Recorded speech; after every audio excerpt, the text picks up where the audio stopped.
Bem-vindo a todos ao nosso webinar Gerir Pessoas em 2023, um desafio que requer agilidade. Temos connosco o Ioris e o Mateus, que são dois formadores incríveis que trabalham connosco na Scopo e lecionam formações mais vocacionadas para este tema, como a Agile RH Masterclass, que eu vou deixar aqui o link para depois vocês irem ver mais.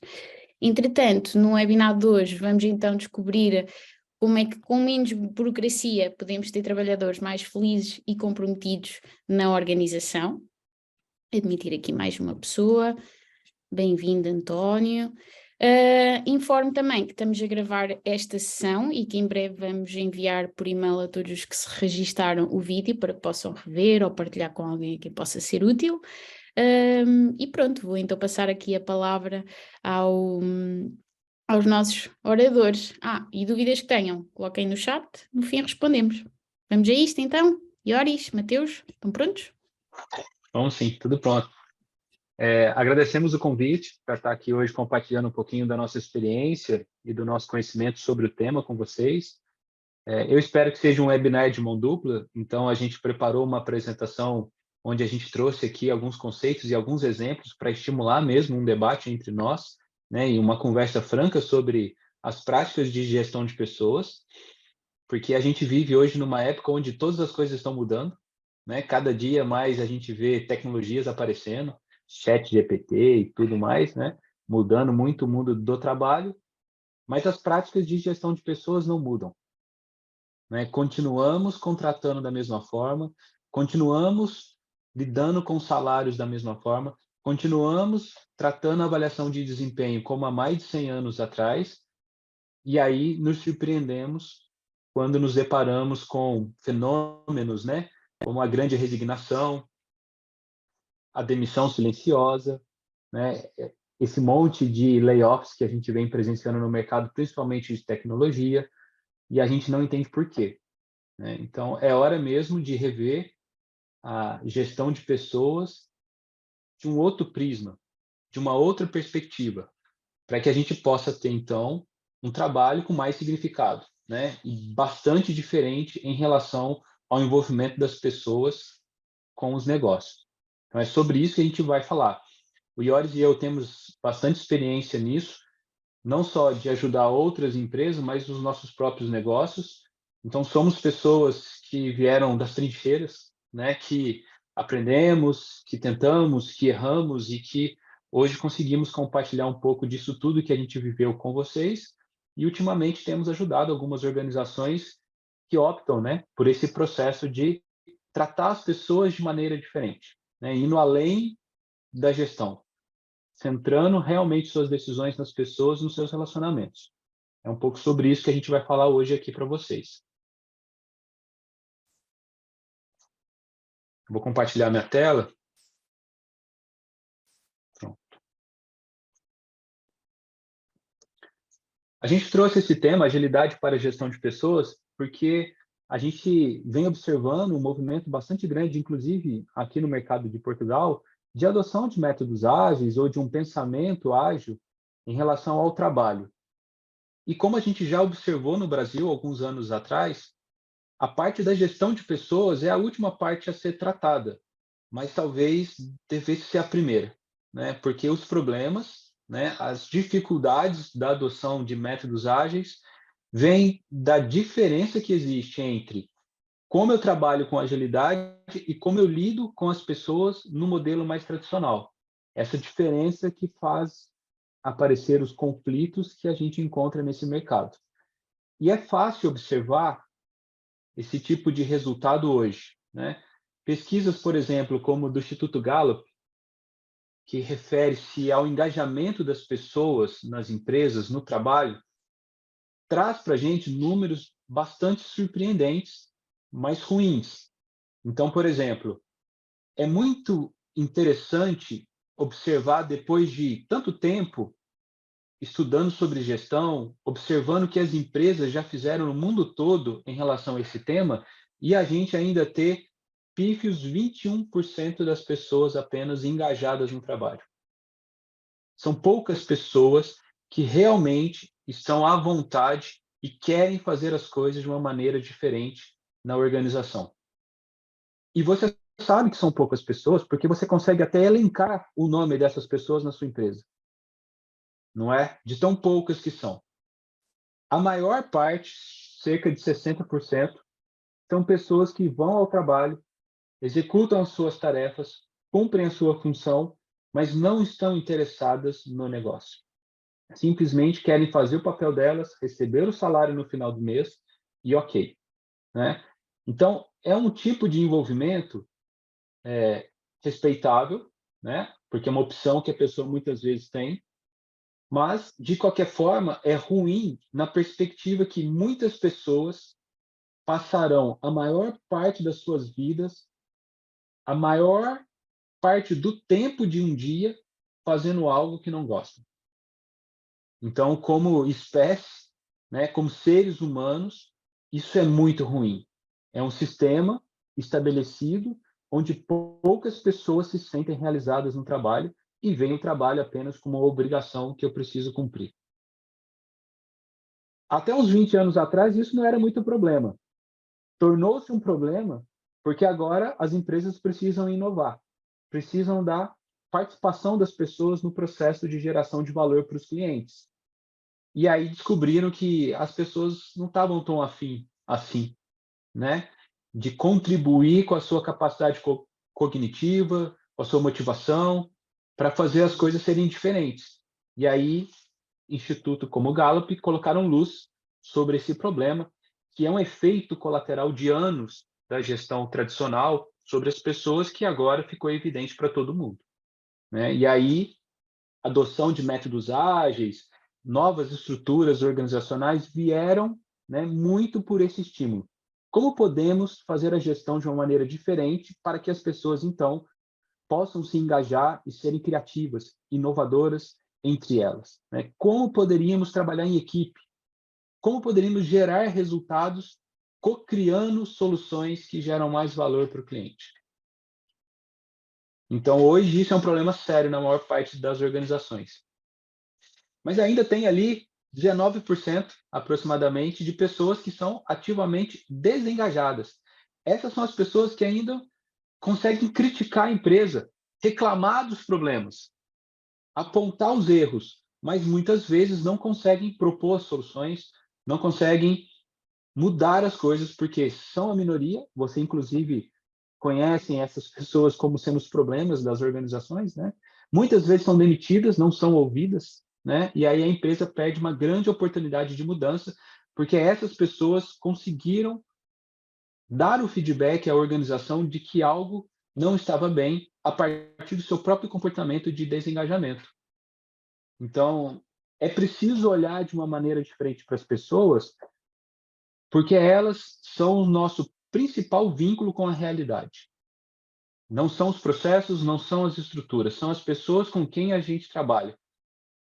Se você levar esse pensamento para sua casa, para sua família, ele fica muito mais claro. Não importa a casa que você vive, não importa a estrutura da sua vida, importa a relação que você mantém com seus familiares. Quando essas relações estão ruins e os seus familiares se comportam de uma maneira ruim, você não manda ele embora da sua casa, não é? Como se o problema fosse apenas a pessoa. Você tenta lidar com a situação de uma maneira muito mais próxima à pessoa, respeitando os sentimentos, do que a gente faz nas organizações. Esse cenário é particularmente ainda ruim quando a gente vê de perto como as pessoas estão se sentindo no trabalho. A maior parte das pessoas, além de estarem desengajadas, estão estressadas, né? Preocupadas em perder o emprego, tristes em fazer o trabalho que fazem e muitas vezes com raiva. Então, olha só, o nosso maior desafio é envolver as pessoas para que elas possam juntas criarem soluções ou co-criarem soluções que tragam um valor diferenciado para o nosso cliente. E tem gente com raiva na sua empresa, né? Gente com raiva do trabalho que faz. Essa é uma pesquisa interessante do Instituto Gallup, né? Está disponível na internet para todo mundo poder consultar, que entrevistou empresas do mundo todo, de vários setores, de várias culturas diferentes. Então é quase uma pandemia, percebe? Esse tipo de situação que a gente observa relacionada à gestão de pessoas nas organizações. Poucas empresas que já observaram maneiras diferentes de lidar com gestão de pessoas conseguem ter resultados quase que opostos a esses, né? Com a maior parte das pessoas engajadas, cerca de 75% das pessoas engajadas, até porque 100% seria uma utopia, certo? Somos humanos e temos nossas dificuldades, independente da empresa onde trabalhamos, mas elas se sentem felizes em fazer o trabalho que fazem. Então, também temos diversas empresas mostrando que é possível e mostrando isso há muito tempo, né? Empresas que já lidam de uma maneira diferente há 40, 50 anos já no mercado. Matheus, você me permite? Esses dois gráficos, 2 slides que você mostrou, né, com esses gráficos, a gente pode fazer a seguinte reflexão em cima deles. Nos últimos 100, mais de 100, 150 anos, a gente teve uma evolução e um crescimento econômico enorme no mundo inteiro, né? E isso gerou riqueza para todas as nações, né, para todos os países, e ajudou a distribuir um pouco melhor essas riquezas também entre as pessoas. Temos ainda muitos problemas, né, mas conseguiu distribuir um pouco dessa riqueza. Mas o que é paradoxal e que a gente está vendo nesses 2 slides é que isso aconteceu, né? Aliás, isso tem acontecido atualmente a esse custo, né? A esse custo de estresse das pessoas, de desengajamento no trabalho, e é isso que é paradoxal. A gente ainda tem um crescimento econômico, mas o custo para as pessoas está muito alto, né? E a gente tem que lidar com isso. E o que a gente tem percebido por um pensamento já tradicional dentro das empresas é que é a forma que as empresas percebem as pessoas, como elas podem utilizar os seres humanos para melhor servir a empresa, né? Talvez essa forma de pensamento que esteja criando esse paradoxo, né? Esteja gerando esse custo para as pessoas. Ou seja, a empresa pensando que consegue usar as pessoas para servirem a elas, mas isso gera um custo para as pessoas que a gente consegue ver nesses gráficos e nesses slides que você está mostrando aí. Dentre esses custos todos, o que a gente tem visto ultimamente também é o crescimento do índice de suicídio relacionado ao trabalho, doenças de cunho psicossocial, né? Então, depressão, ansiedade, burnout, né? São coisas que estão vindo agora na superfície por conta dessa dependência maior que todos temos das pessoas no trabalho. Até então, os processos davam conta, né? Até então, processos eram suficientes e não importava quem eram as pessoas que executavam os processos, né? Tudo era pensado para ser dessa forma. Agora não. Você sabe o custo que existe para o negócio, para o cliente, para as outras pessoas quando alguém sai da sua organização, sai da sua empresa, né? O conhecimento que é perdido, as relações que são impactadas, são talvez os maiores prejuízos hoje das empresas quando ela perde um dos seus integrantes, né? A gente tem na literatura diversos autores que já vêm afirmando isso há muitos anos, né? Vem mostrando que a escolha de como você faz a gestão da sua empresa impacta diretamente no desempenho que ela vai ter no mercado. E no mercado pautado na criatividade, na inovação, que depende muito mais da capacidade cognitiva das pessoas para ter resultado, o modelo de gestão tradicional leva a esse tipo de consequência, né? E o Gary Hamel, no livro dele, O Futuro da Administração, que é de 2007, então percebam bem, já é agora o futuro, certo? Se ele escreveu isso em 2007, porque o futuro já é agora, né? Ele já mostrava para a gente o caminho. Olha, a maneira que você faz a gestão da empresa limita o seu desempenho. Por quê? É a maneira que você escolhe como as pessoas devem se organizar, como as pessoas devem criar, como as pessoas devem gerar valor para o cliente, que determina o desempenho da sua organização. é muito comum a gente não ter esse foco até os dias de hoje.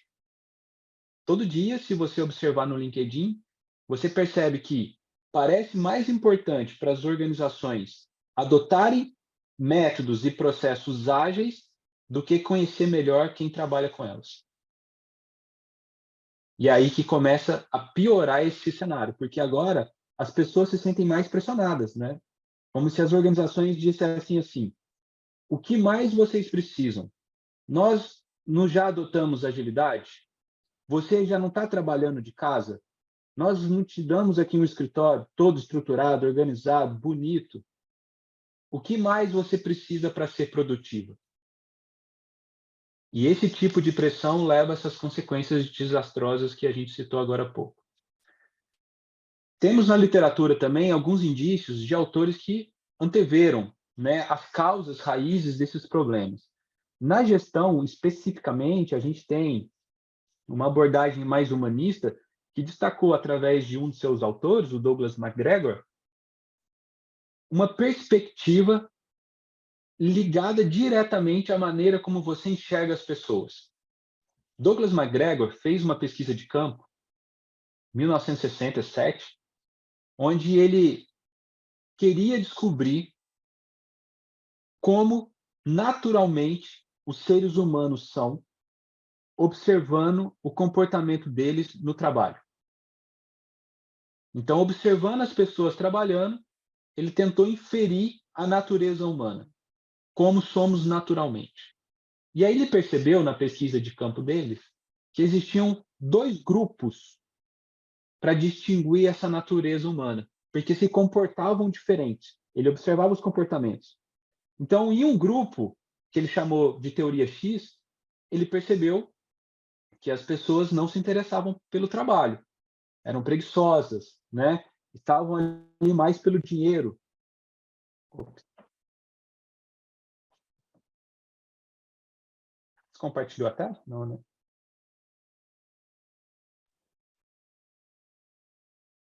Peço perdão. Estavam ali mais para conseguir o dinheiro no final do mês, tinham medo de perder emprego e não eram pessoas criativas. Ele observou esse comportamento, né? E ele é real, não é? Você não consegue observar esse comportamento nas organizações que você já trabalhou? Você não consegue perceber que realmente parece ser, numa organização grande, a maior parte das pessoas se comportando dessa maneira? A pesquisa do Instituto Gallup nos mostrou que 60% está desengajado do trabalho. Então, é real esse comportamento, essa observação. E ele fez isso na década de 60.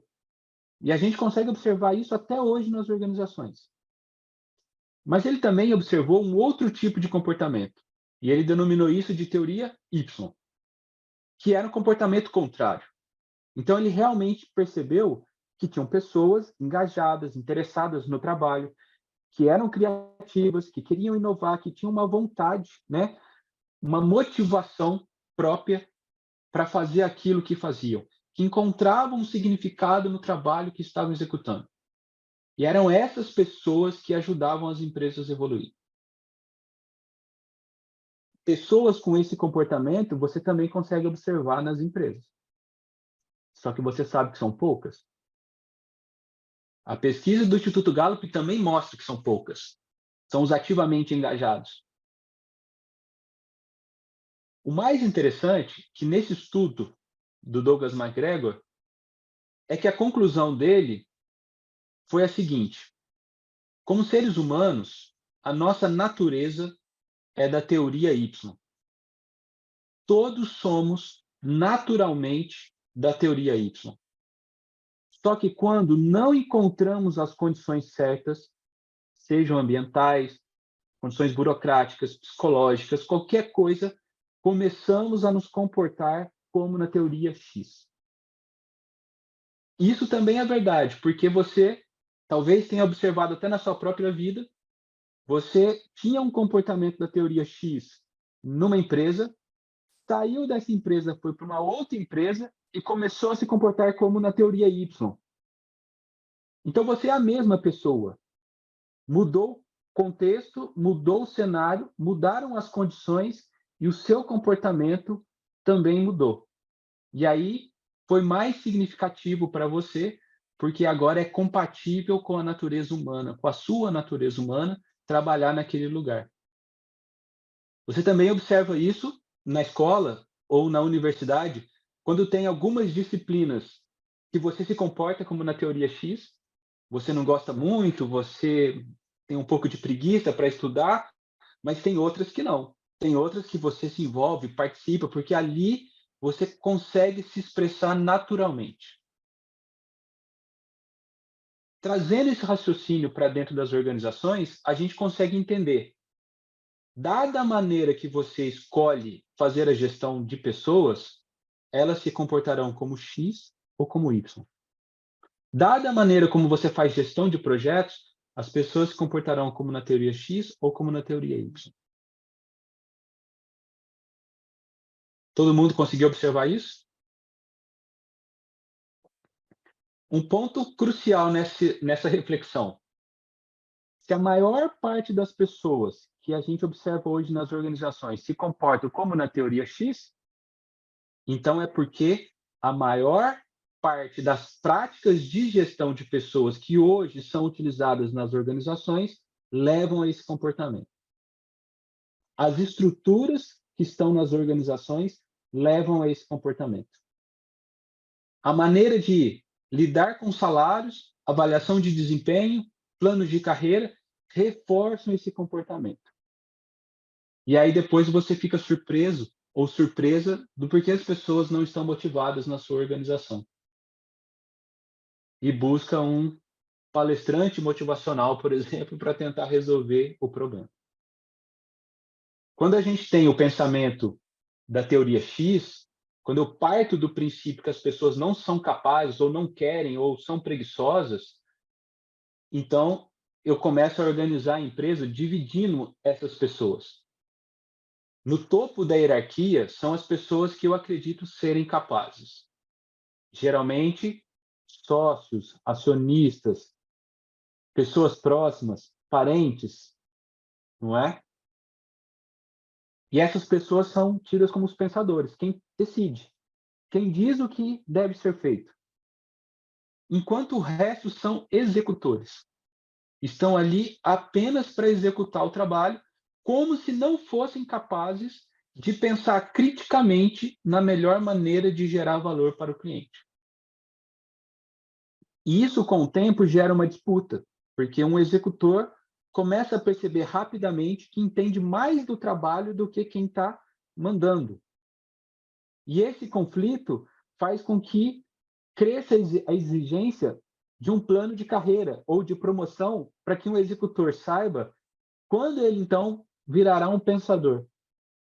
E é claro que esse plano de carreira é pensado de uma forma que os executores fiquem sob controle, para que eles nunca ameacem as posições dos executores numa estrutura hierárquica, né? Tanto que nem sempre os melhores são promovidos, né? Geralmente, as promoções estão relacionadas às relações sociais, muito menos do que a capacidade técnica ou de gerar valor de uma pessoa.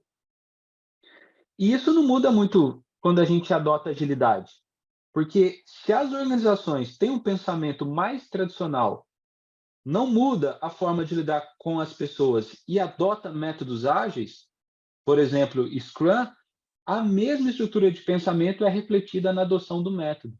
Então você ainda tem uma divisão, às vezes é um Scrum Master e um Squad, ou Product Owner e uma Squad, mas a relação de pensadores e executores continua sendo a mesma, e o comportamento de desengajamento ou de infelicidade no trabalho persiste, só que agora com uma maquiagem diferente.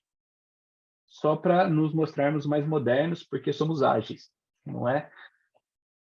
Então não tem tanta mudança assim quando não tem essa mudança de visão.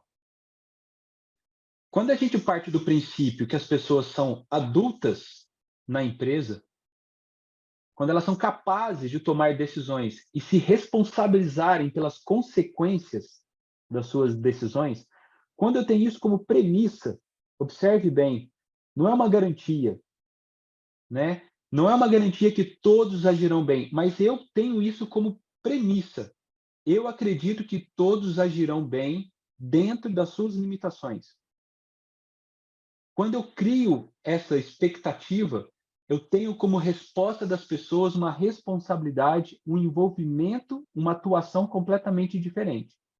E aí todos podem atuar como pensadores e executores. Porque agora todos se sentem numa posição de envolvimento porque são percebidas como pessoas com essa capacidade. Aí sim, falar em trabalho em equipa, squads, liderança emergente, que não é a hierárquica imposta, né? Faz todo sentido. Aí sim, fica mais compatível com agilidade, com métodos ágeis.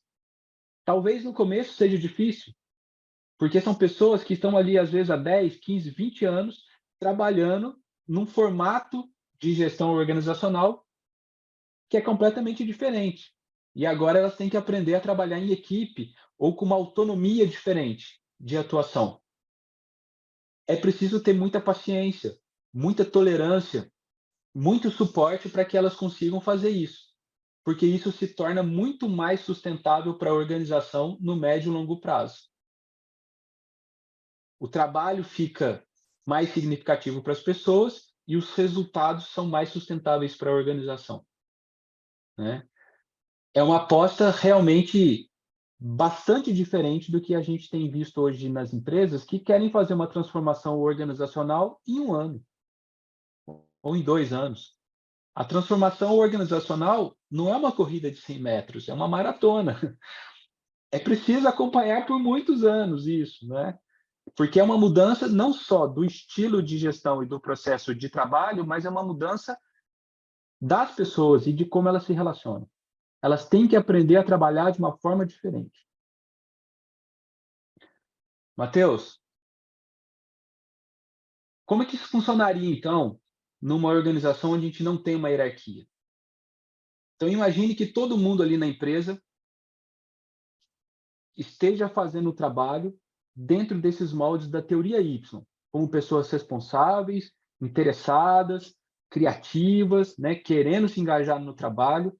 Como elas se orientariam em termos de processo de trabalho sem um chefe?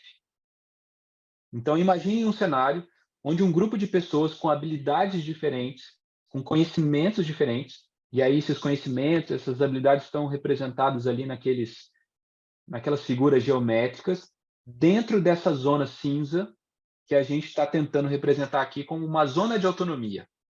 Ou seja, coisas que as pessoas conseguem fazer de forma autônoma, coisas que elas não conseguem fazer.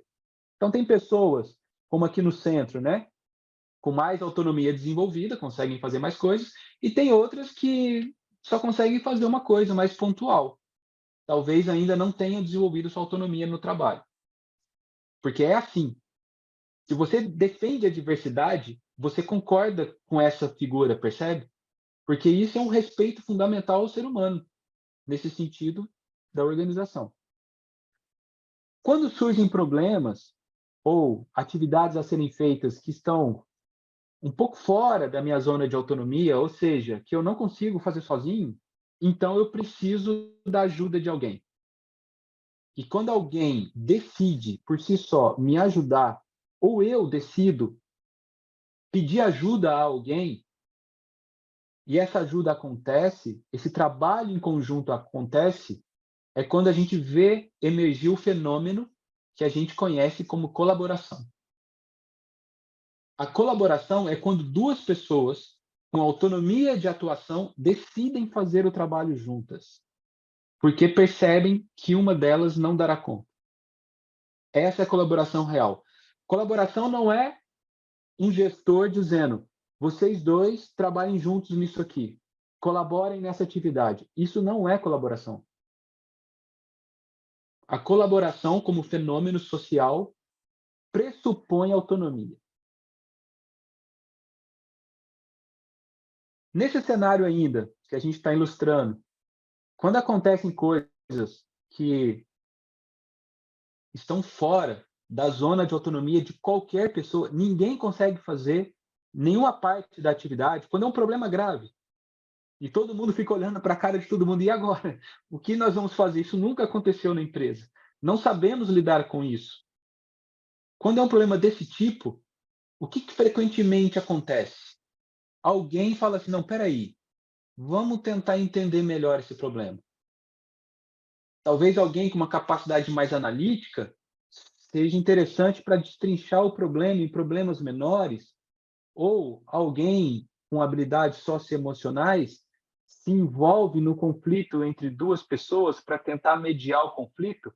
Sempre tem uma ou outra pessoa que nesses contextos acaba indo em direção ao problema naturalmente, porque se sentem mais à vontade com o problema ou porque tem a confiança do grupo para fazer isso.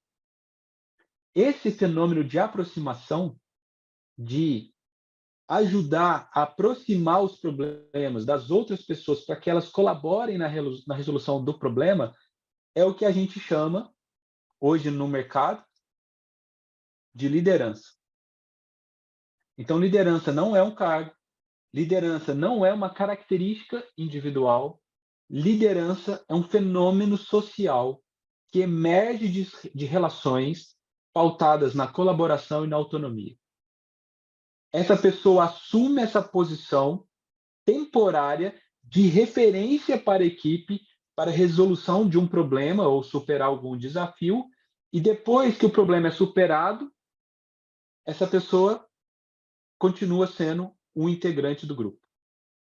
Ela não tem um cargo de liderança ou um cargo de gestão. Então, essa dinâmica do trabalho é completamente diferente do que a gente vê hoje na maior parte das organizações. Mas é exatamente esse jeito de fazer as coisas que faz o trabalho ser diferente para as pessoas, que faz as pessoas encontrarem um propósito naquilo que elas estão fazendo. E muda o cenário dos números que apresentamos aqui no início. Essa foi a parte teórica, que eu acho super importante, nós achamos importante compartilhar com vocês, para que vocês percebam que não é uma coisa fantasiosa, porque é comum a gestão tradicional achar que isso é utopia. Mas mesmo assim, a gente trouxe alguns exemplos de organizações do mundo todo, de diversos tamanhos, para que vocês percebam, através dos exemplos dessas organizações, o que é possível ser feito. Não para que vocês imitem, mas para que isso gere insights de como a coisa poderia ser diferente na sua organização. Então, são referências interessantes. Sobre autonomia e liderança emergente, olha só. Trouxe o exemplo aqui da Buurtzorg, que é uma empresa holandesa na área de saúde, trabalham com equipes de enfermeiras que lidam com pacientes em regiões, em cidades específicas. Então, cada equipe de enfermeiros é responsável por decidir quais pacientes atender, planeia como será o atendimento e todas as atividades administrativas. É uma equipe de enfermeiros multidisciplinar dentro de uma organização de 14 mil pessoas. É uma equipe completamente autônoma. Esse é um dos principais cases que temos aqui na Europa a respeito dessa organização. Uma empresa grande numa área crítica, que é a saúde, e eles trabalham com atendimento preventivo, trabalhando numa estrutura organizacional e numa abordagem de gestão impossível para outras organizações. Também decidem como gerir e distribuir as tarefas entre as pessoas e quais treinamentos necessitam. Decide ainda sobre a contratação e a demissão de colegas e como monitorar o próprio desempenho. Tudo isso sem uma liderança fixa. É tão diferente que a Buurtzorg não tem RH. Porque tudo que um RH faz numa empresa tradicional está distribuído na organização. São as equipes que são capazes de executar. Claro que eles têm coaches, pessoas que suportam essas atividades, que ajudam, mas eles são os responsáveis por executar e por fazer da maneira que acreditam ser melhor. Um outro exemplo aqui, a Netflix, que todos conhecemos. As pessoas estão acima dos processos e são incentivadas a tomarem decisões de forma autônoma. todas as informações são compartilhadas de maneira aberta, ampla e deliberada. Regras são evitadas por diminuírem a liberdade de atuação das equipes. O nível de transparência organizacional da Netflix é enorme. Transparência organizacional é um dos calcanhares de Aquiles da gestão tradicional. Porque os pensadores retêm as informações e não compartilham informações cruciais para que qualquer um pudesse tomar as decisões que eles mesmos tomam. E, de repente, até de uma maneira melhor, porque eu tenho um conhecimento coletivo muito amplo comparado a um pequeno grupo, né, com acesso à informação. Então, a Netflix é um ótimo exemplo de como uma grande empresa consegue lidar com transparência organizacional de uma forma extrema, né? Claro que os funcionários assinam documentos avisando que não podem divulgar as informações, porque a Netflix é uma empresa listada na Bolsa, mas mesmo assim as informações são compartilhadas entre todos. No Ateliê de Software, que é uma das minhas empresas, é uma empresa de desenvolvimento de software, né? As equipes de desenvolvimento de software definem os seus próprios processos de trabalho, seus papéis, quais atividades irão executar e horários de trabalho. Participam das reuniões com os clientes e tomam decisões sobre os projetos. Então, cada equipe do ateliê de software, cada pequena equipe, 5, 6 pessoas, atua como se fosse uma pequena empresa, com autonomia total no relacionamento com o cliente e nos seus processos de trabalho. Eles fazem o que eles quiserem? Claro que não. Eles fazem o que eles acreditam ser melhor na relação que eles mantêm com o cliente e com as outras pessoas do ateliê de software, com as outras equipes. Sempre existe uma conversa. Nada é feito de maneira unilateral. Então, existe muito respeito e responsabilidade nas decisões que as equipes tomam. Como a gente sempre brinca, como se todo mundo na empresa fosse adulto, para ficar simples de entender. Sobre processo de tomada de decisão. No Vagas.com, que é uma empresa brasileira, uma referência importante também nessas estruturas não hierárquicas, né? Eles fazem softwares para RH. As decisões são tomadas por consentimento e registradas na intranet da empresa, onde qualquer pessoa pode abrir uma controvérsia para apresentar novos argumentos e questionar uma decisão. Então, sempre que eles vão tomar alguma decisão, eles se reúnem, um pequeno grupo se reúne, discute os argumentos de cada uma das opções possíveis e, com base nos melhores argumentos, decidem por consentimento. A decisão por consentimento é a decisão baseada no melhor argumento. Só que pode ser que, dali a algum tempo, alguém encontre um argumento melhor. Então, essa pessoa pode ir lá na internet da empresa e registrar uma controvérsia, que é algo do tipo: olha, precisamos rever essa decisão, porque agora eu tenho esse argumento. E esse argumento pode fazer mudar essa decisão. Então, é a maneira como eles lidam numa empresa de 160 pessoas com o processo de decisão. Todos podem participar de todas as decisões, né? Na Buzzorg, as equipes usam um processo de interação direcionado à solução. Um grupo escolhe um facilitador, a agenda de tópicos é apresentada, os tópicos são revistos e refinados um a um, cada tópico é decidido por consentimento ou abstenção de impedimentos. Então, de novo, uma decisão colegiada. No caso da Buzzorg, são equipes de enfermeiros. Então, eles se reúnem com a ajuda de um facilitador para tomar uma decisão. Na Mercor SA, que é uma indústria brasileira, bastante antiga aqui, para garantir que todos sejam ouvidos nas decisões da empresa, há um modelo de gestão por colegiados, baseado em construções coletivas em que todos se reúnem para dialogar e decidir. Então, de novo, né? Pequenos grupos dialogando, formando colegiados para que a solução, as decisões emerjam das relações, dos diálogos, né? Nunca com base no processo pré-determinado. No grupo WebGo, as equipes se reúnem, discutem e, se necessário, utilizam um Decision Make Canvas, uma ferramenta de facilitação para tomada de decisão em grupo, para suportar decisões que são tomadas por consentimento ou até por um processo consultivo, quando a própria equipe escolhe um dos seus integrantes para que ele tome a decisão consultando antes algumas pessoas chaves naquele tema. Então, é a hora que a liderança emergente aparece. É a hora que você sabe que alguém da sua equipe entende mais daquele assunto e pode ser escolhido para decidir pelo resto. Ser escolhido pela própria equipe. E aí essa pessoa assume essa incumbência como instrumento da equipe, consulta pessoas importantes naquele tema e traz a decisão para a equipe. Então é um jeito de você ver a liderança emergente participando de um processo de tomada de decisão. Sobre seleção e contratação. No Banco ING são os colegas de trabalho que definem as pessoas com quem irão trabalhar.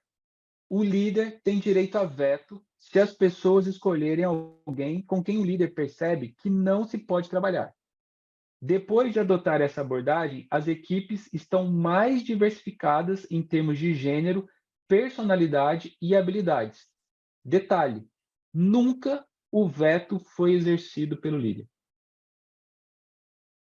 Então, foi a maneira que o Banco ING encontrou de promover maior diversidade, mais criatividade, partindo do pressuposto que as próprias equipes são capazes de contratar os próprios colegas. No ateliê de software, as equipes determinam a necessidade de contratação, divulgam suas vagas, estabelecem o próprio processo de seleção e escolhem quem será contratado, como também o seu salário. Porque existe uma transparência organizacional que inclui, inclusive, os dados financeiros da empresa. Então, as equipes sabem os salários que são pagos para as pessoas, sabem os salários praticados no mercado, sabem a capacidade de pagar salários da empresa e, por isso, decidem tudo isso na contratação. Um gestor mais tradicional, nesse momento, falaria assim: mas a minha equipe não tem maturidade para isso. Porque parte do pressuposto da teoria X, percebe? As pessoas só terão maturidade quando viverem a experiência de fazer isso. E talvez essa responsabilidade seja tão grande para essas pessoas que elas estudarão e farão isso com muito mais critério do que um gestor faria. E se errarem, que encontrem um ambiente de segurança psicológica para que o erro possa ser discutido e aprendizados possam emergir. E ali todos amadurecem dada uma situação que foi superada.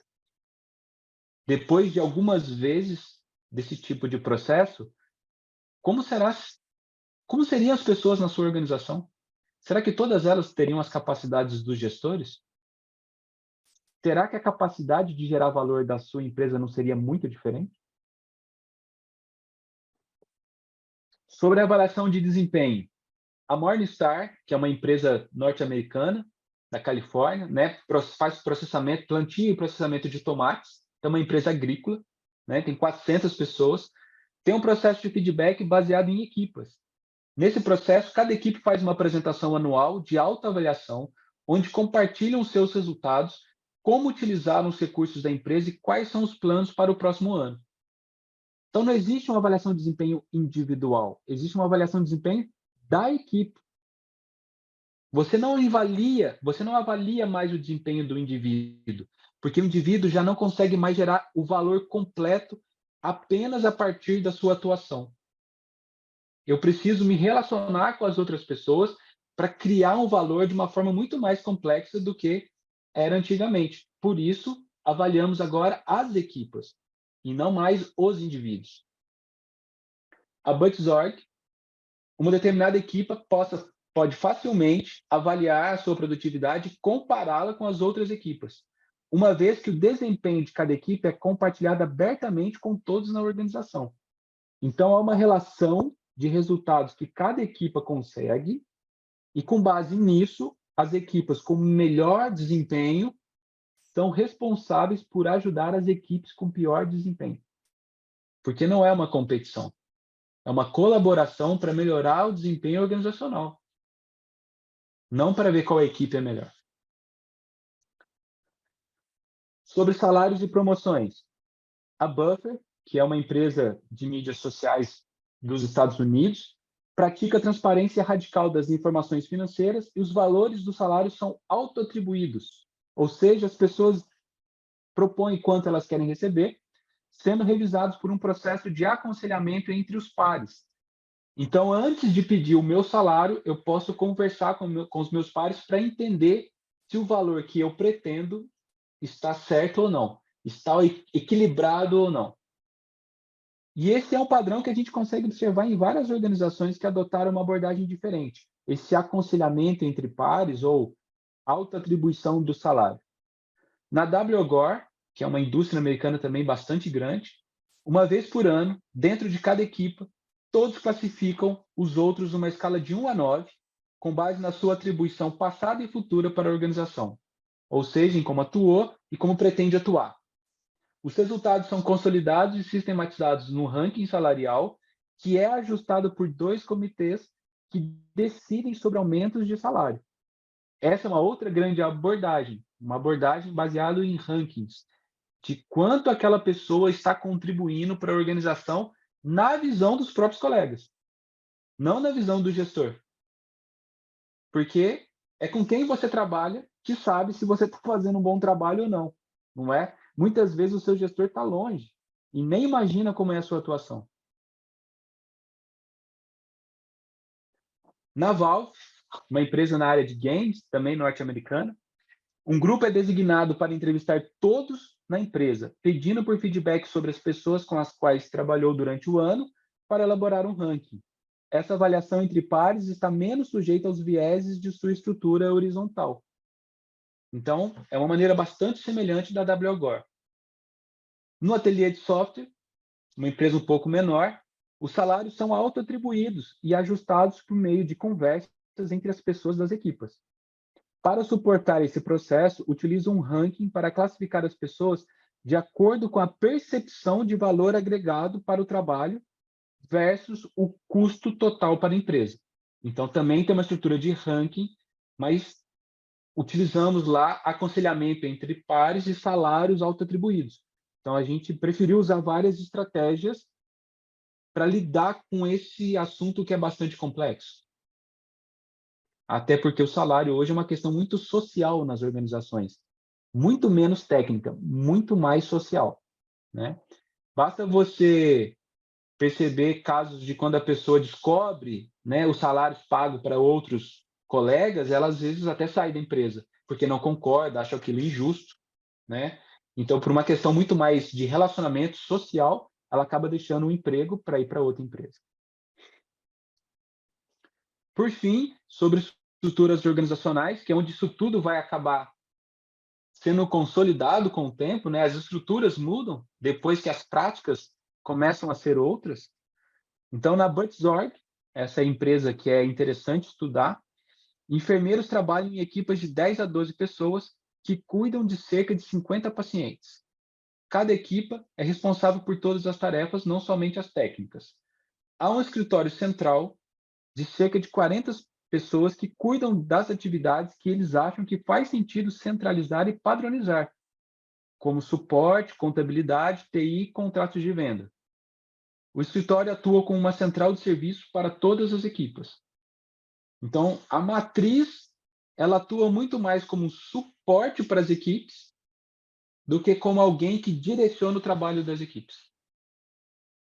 Fica à disposição das equipas para poder lidar com um trabalho burocrático que não faz sentido as equipas de enfermeiros e enfermeiras realizarem.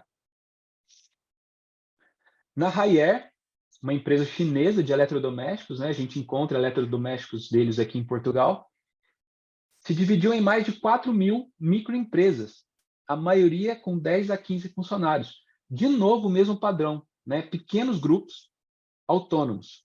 E a Haier é uma empresa de 75.000 pessoas.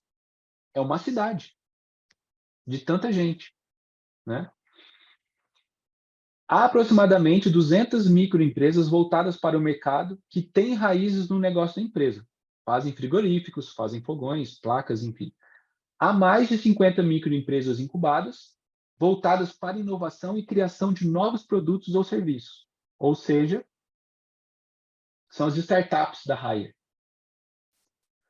Finalmente, existem aproximadamente 3.800 microempresas que vendem produtos e serviços de componentes, como design, manufatura e suporte de recursos humanos para as microempresas voltadas para o mercado, ou seja, pequenos grupos que lidam com o trabalho mais burocrático, para que essas empresas voltadas para o mercado possam focar na geração de valor. É uma estrutura parecida com isso aqui. Se pudéssemos desenhar aqui um esquema, então é bem diferente do organograma tradicional de áreas e departamentos que a gente encontra na maior parte das empresas ainda. E é uma estrutura que funciona tanto numa empresa pequena, como numa empresa de 75 mil pessoas, como a Haier. Né? Equipes voltadas para o mercado, atuando aqui na borda, e equipes suportando, né, essas outras equipes voltadas para o mercado, atuando no centro. O mesmo modelo da Butzorg. A central de serviço no centro, as equipes de enfermeiros ao redor. Para fechar, uma frase do Ricardo Semler, empresário brasileiro, que propiciou uma mudança extraordinária na empresa. Não adianta, isto é, eu estou dele. Uma informação. Parece que tem isso. Ele proporcionou uma mudança muito grande no estilo de gestão da empresa dele, a Senco, na década de 80 aqui no Brasil, e virou uma referência muito importante no mundo inteiro a partir desse case dele. E ele foi cirúrgico, né? Quando a gente tem medo da capacidade das pessoas, quando a gente duvida da capacidade de quem trabalha com a gente, criamos processos e estruturas para nos defender desses medos. E o ponto aqui é outro. E se partíssemos da premissa que as pessoas são confiáveis? E se tivéssemos coragem de assumir a capacidade que as pessoas trazem com elas de gerarem resultado? Como seriam as práticas de gestão de pessoas?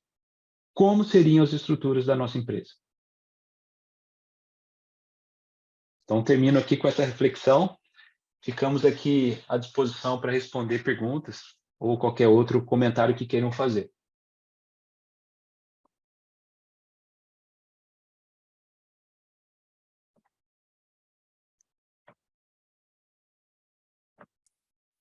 Olá, Matheus. Boa tarde, eu me chamo Nathalie. Não é muito uma pergunta, é mais um comentário que eu gostaria da sua opinião. Eu estou na área de RH há cerca de 16 a 17 anos. Acredito que nós somos uma geração analógica que migrou para a tecnológica, não é? Isso não só nas empresas, mas na vida. Nós estamos aqui a lidar com os nossos filhos na era do ecrã.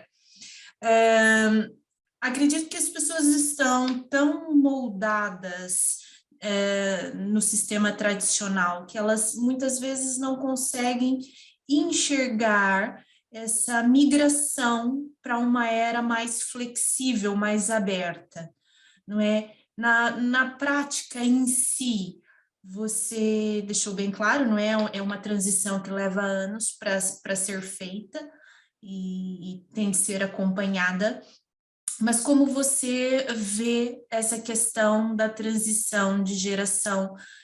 Eu não chamei de Y e X, mas chamei de analógica e tecnológica, não é? Porque isso acaba por interferir na prática dessa gestão. Qual é a sua opinião sobre isso, por favor?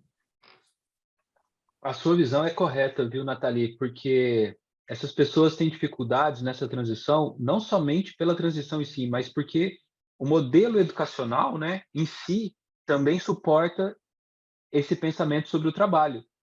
Nós todos somos acostumados na escola a trabalhar dessa maneira, né? A ter o professor como uma relação, a ter uma relação hierárquica com o professor, com a escola, um modelo muito parecido com o que a gente conta nas organizações. Então, como lidarmos com isso? Porque não dá para fazer uma revolução no sistema. As coisas não vão mudar de uma hora para outra. Nós precisamos como pessoas que estamos nessas posições, né, no RH ou em alguma posição de liderança, criar oportunidades para que essas pessoas possam se expor a esses momentos que levem a essa evolução. Então, por exemplo, se alguma equipe precisa contratar mais um integrante, ao invés de você, como do RH, fazer isso por ela, você propõe, olha, que tal vocês pensarem sobre quem deveria ser a pessoa que vocês querem contratar? Que tal vocês se envolverem nas entrevistas? Que tal vocês decidirem depois quem será contratado? Eu estou aqui para dar suporte, para ajudar com a burocracia, com a documentação, mas eu vou ajudá-los a assumirem a responsabilidade por esse processo. O que me dizem? E aí você criou ali uma oportunidade para que as pessoas possam se expor a uma experiência que elas jamais terão dentro de uma organização mais tradicional. Isso vale num processo de contratação, numa discussão sobre salários, isso vale numa discussão sobre o que vai ser feito no projeto, e aí os métodos ágeis conduziram muito para isso, trouxeram as pessoas para que elas tomassem as decisões sobre os projetos junto com seus pares, e aí a gente começou a perceber a dificuldade. Mas são nessas oportunidades que a gente vê as pessoas evoluírem muito. E aí as coisas começam a mudar devagar, né? A gente acredita num caminho nessa direção. Obrigada.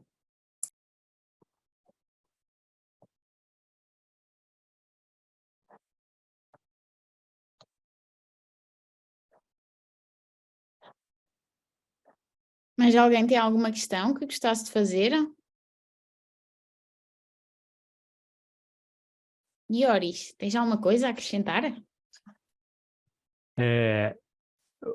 Pegando a oportunidade da resposta do Matheus, percebam que o desafio para 2023 em gerir pessoas está em começar a distribuir esse conhecimento e essa competência que o RH tem para toda a empresa. Não ficar centralizado somente no RH, mas distribuir isso pela empresa, porque outras pessoas também exerçam, né, que sejam capazes de conhecer, de obter essa competência, aprender com pessoas do RH que já existem dentro da empresa, e as outras pessoas da empresa possam também realizar atividades que hoje estão centralizadas no RH. Talvez esse seja o maior desafio para 2023, na minha perspectiva, para um RH. O que isso traz de ganho, né? Traz de ganho a capacidade de toda a organização poder se adaptar mais rapidamente a qualquer mudança de negócio que existir. Porque as pessoas que estão nas pontas, trabalhando, atendendo cliente, realizando o trabalho produtivo da empresa, vão ser capazes de se adequar mais rapidamente. E aí, usando o exemplo do Matheus, né, se uma equipe precisa contratar alguém, ela tem a capacidade de fazer isso. Então, ela rapidamente pode contratar uma pessoa, ela não precisa esperar passar por todo o processo de contratação padronizado do RH, centralizado no RH. Ela pode fazer isso, ok? Lógico que ela vai considerar todas as questões que envolvem financeiras, etc., da empresa. Mas a equipe desenvolver essa capacidade é o que vai dar agilidade para a empresa como um todo, entre outras coisas, né?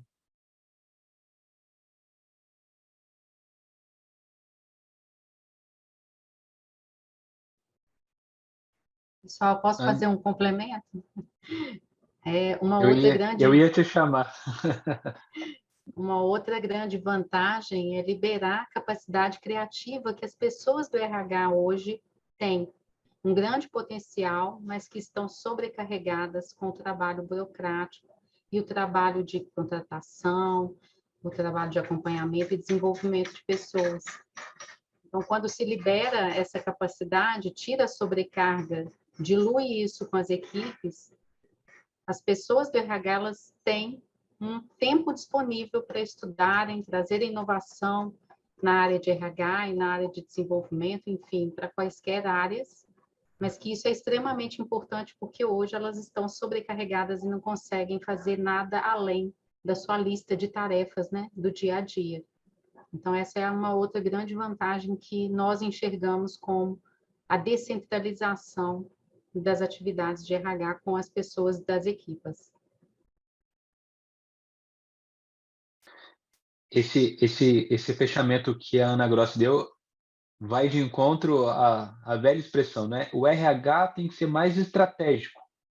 Só que esse estratégico significa, ele precisa emancipar as pessoas da empresa, para que todos tenham uma capacidade que a empresa nunca viu, porque o sistema de gestão sempre limitou essas pessoas. E a gente não percebia. Agora está mais evidente, como as pesquisas nos mostram, né? E a gente tem outras possibilidades de trabalho para ter todo o potencial das pessoas à disposição do cliente, do mercado, né? E a empresa consiga resultados muito diferentes, como é o caso desses exemplos que a gente compartilhou aqui. Se vocês pesquisarem um pouco mais, vocês vão ver como é muito interessante e isso não é tão divulgado ainda, porque ainda são poucas empresas que se arriscaram por essa trajetória, né? Nesse caminho.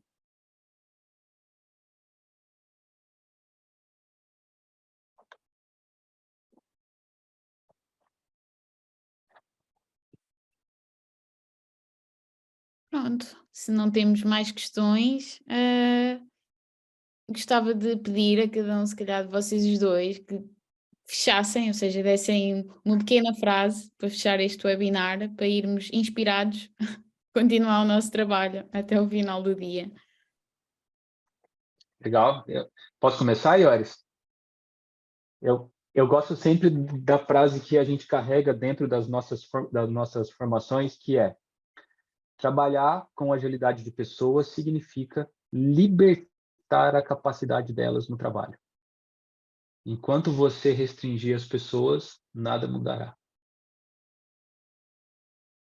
Eu posso dizer uma que eu acho que até é complementar, que é a gestão de pessoas é muito importante para ficar centralizada somente no RH. Devia estar distribuída pela empresa. Pronto, chegámos ao fim.